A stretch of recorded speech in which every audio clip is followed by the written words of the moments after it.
লুমাজা আল্লাহর কাছে এক ভয়াবহ অপরাধ। আমাদের আশেপাশে এমন অনেক মানুষ আছেন যারা সরাসরি কাউকে তুচ্ছ তাচ্ছিল্য করে কথা বলে অপমান করতে পছন্দ করেন।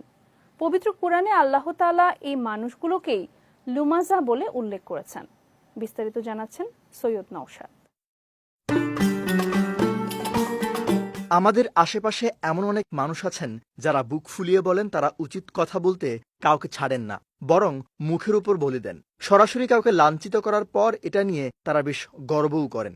পবিত্র কোরআনে আল্লাহ তাআলা এই মানুষগুলোকেই লুমাজাহ বলে উল্লেখ করেছেন।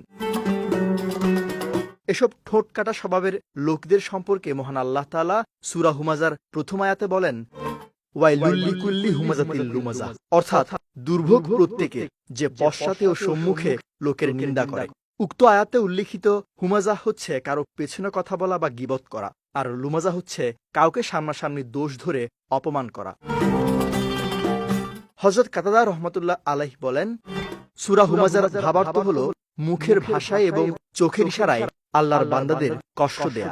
বর্তমান সমাজে গীবত এবং কাউকে তাচ্ছিল্য ভরে কোনো কিছু বলাটা মহামারী আকার ধারণ করেছে, অথচ মহান আল্লাহ তাআলা এই মানুষদেরকে পরিবর্তন হতে বলেছেন সূরা হুমাজাতে।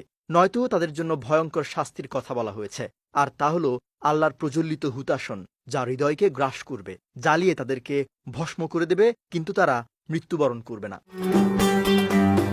প্রিয়নবী হযরত মুহাম্মদ সাল্লাল্লাহু আলাইহি ওয়াসাল্লামও লুমাজা সম্পর্কে একাধিক হাদিস বর্ণনা করেছেন। আবু হুরায়রা রাদিয়াল্লাহু তাআলা আনহু হতে বর্ণিত, তিনি বলেন, রাসূল সাল্লাল্লাহু আলাইহি ওয়াসাল্লাম ইরশাদ করেছেন, মুসলমান সেই ব্যক্তি যার জিহ্বা ও হাত থেকে অন্য মুসলমান নিরাপদ থাকে, আর মুমিন সেই ব্যক্তি যাকে মানুষ তাদের জান ও মাল সম্পর্কে সম্পূর্ণ নিরাপদ বলে মনে করে।